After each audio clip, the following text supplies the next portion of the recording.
Okay, this is the start of my series looking at my favourite 150 albums of all time as I get some grit out of my eyesight. And this is a video specifically for YouTube, so it's going to be fairly brief.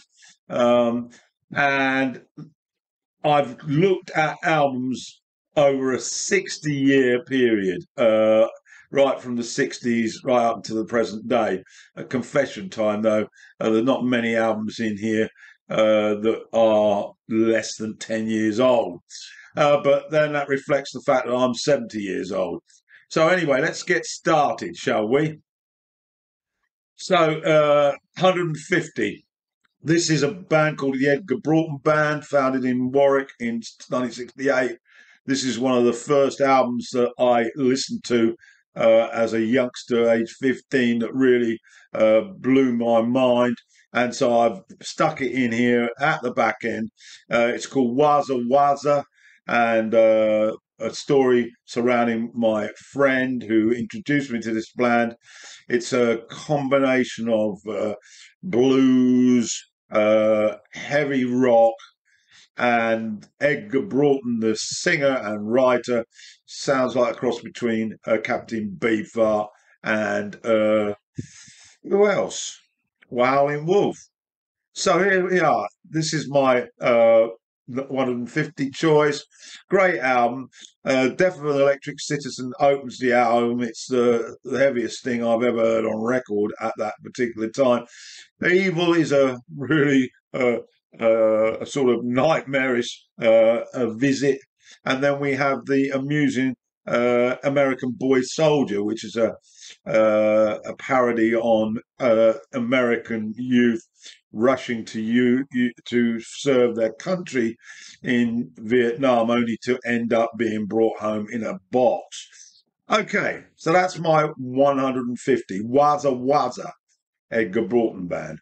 Of course, there will be a description in the description, links to all of these albums. First mistake, I've got 151. So this is the other one at 150.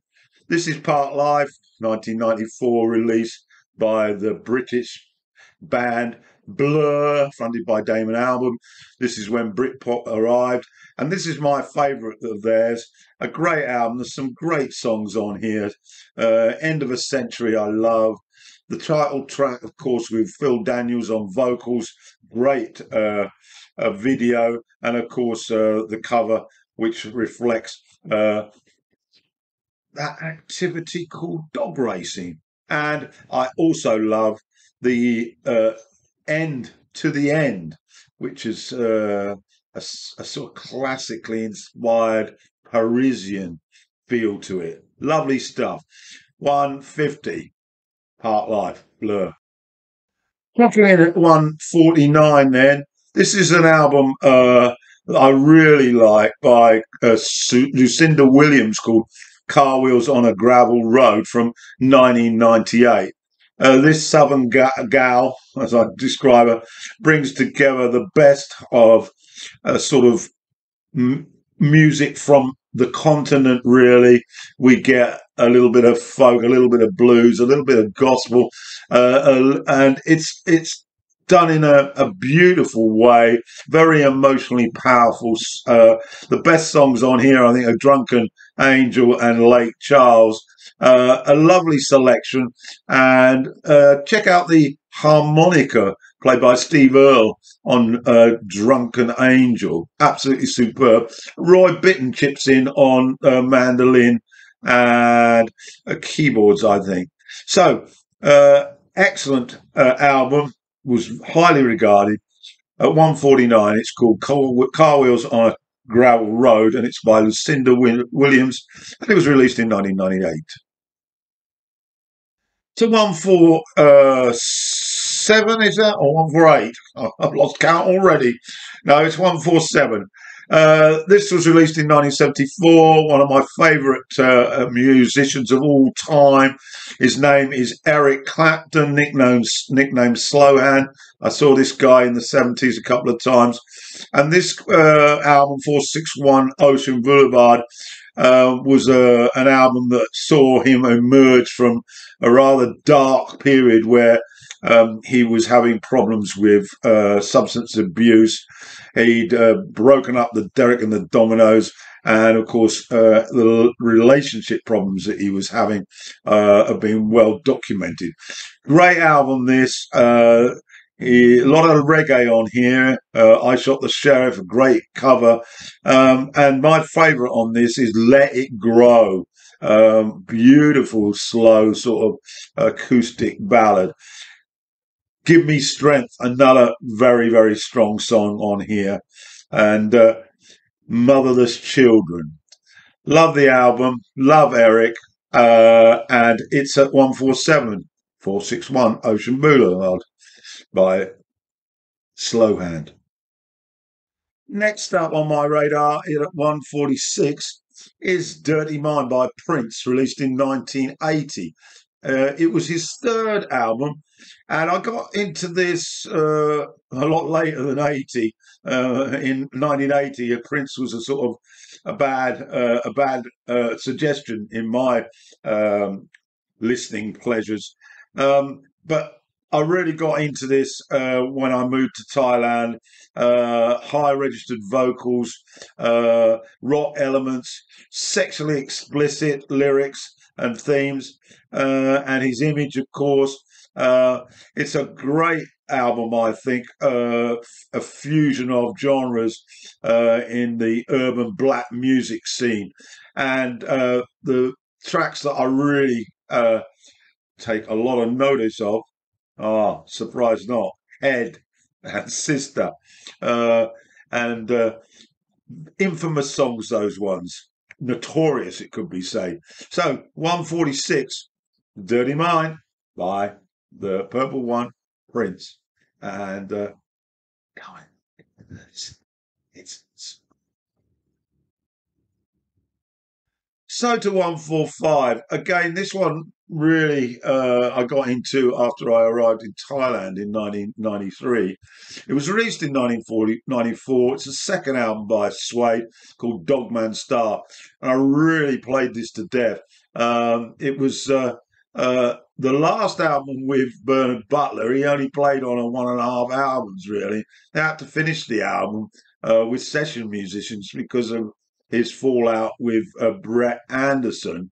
And however, although it didn't get a great favourable rapport with the critics when it was released, it's now been regarded as a bit of a masterpiece. Not quite sure about that. Butler's aloof behaviour and Anderson's indulgence in acid provided a bit of a toxic cocktail here.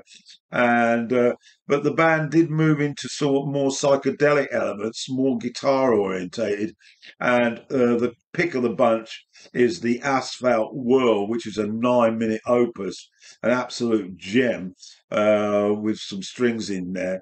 And I also hear like Power and Here Come the Pigs. So that's now in at 145. That's Suede with Dogman Star. At 144, this album has been neglected by most, I think, apart from myself, because I bought it when it came out.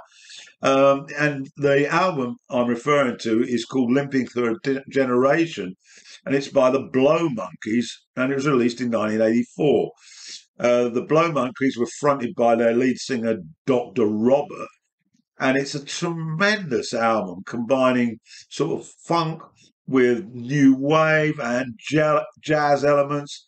And every time I put it on, I think, wow, this is 5-star stuff.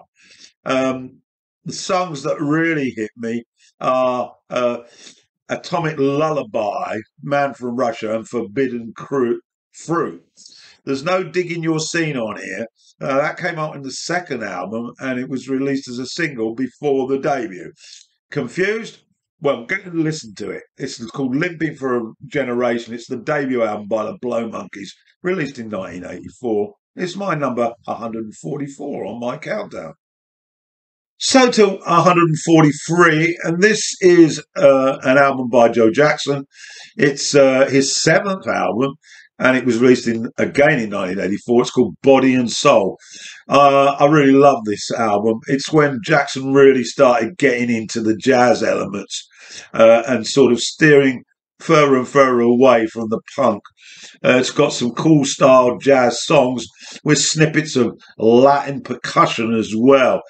Remember Cha Cha Loco? And there's a couple of instrumentals which are heavily jazz orientated. The pick of them is Heart of Ice. And possibly the most famous track on this is a track called The Verdict, which has some awesome saxophone and jazz piano throughout from Joe, of course. Tremendous musician is Jackson. And it's my 143. It's called Body and Soul, released in 1984 by Joe Jackson. So to 142 on my countdown, and this one is the debut album by the Liverpool-based band Echo and the Bunnymen, called Crocodiles.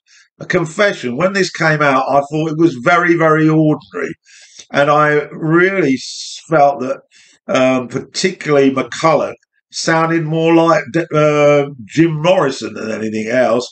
But I slowly got into this album. And of course, the rhythm on this is very, very good.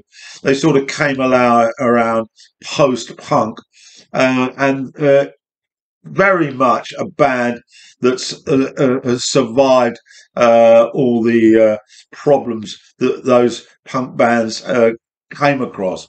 They've got a very large discography, and this was received very well by critics, and I think it's their best by a smidgen from the second one, Heaven Up Here. And the tracks that I really like are Rescue, Pictures on the Wall, and Villiers Terrace. And it's on my 142 in my countdown. It's called Crocodiles. It's the debut by Echo and the Bunnymen, and it was released in 1978. So this is the last one in my first video then. I'm trying to put 10 together fairly quickly. And at 141, 1999, this saw the arrival of well, no, it wasn't the third album, but it was the third popular album by the American genius Beck. It's called Midnight Vultures, followed on from Odelay, which is a huge success, and Mutations. Here, Beck mixes together synth pop, electro rather, hip hop, disco, and there are traces of R&B. And the two tracks that I really like were influenced, I think, or they sound a little bit like the Purple One, Prince, who I was really big and really into at the time. And those tracks are Deborah and Peaches and Cream. And I love them. And I think this is a brilliant album. Although whether it's his best, that's questionable. So anyway, that completes my first video in this rundown. I think there's 11 in total, all told. I'm going to try to avoid duplicating artists. So there will be a few exceptions, but I've tried to select where I can one album per artist. Okay, hope you enjoyed that, and we'll be back fairly soon with the second video in this countdown, which will take us from 140 through to 131. Thanks for watching.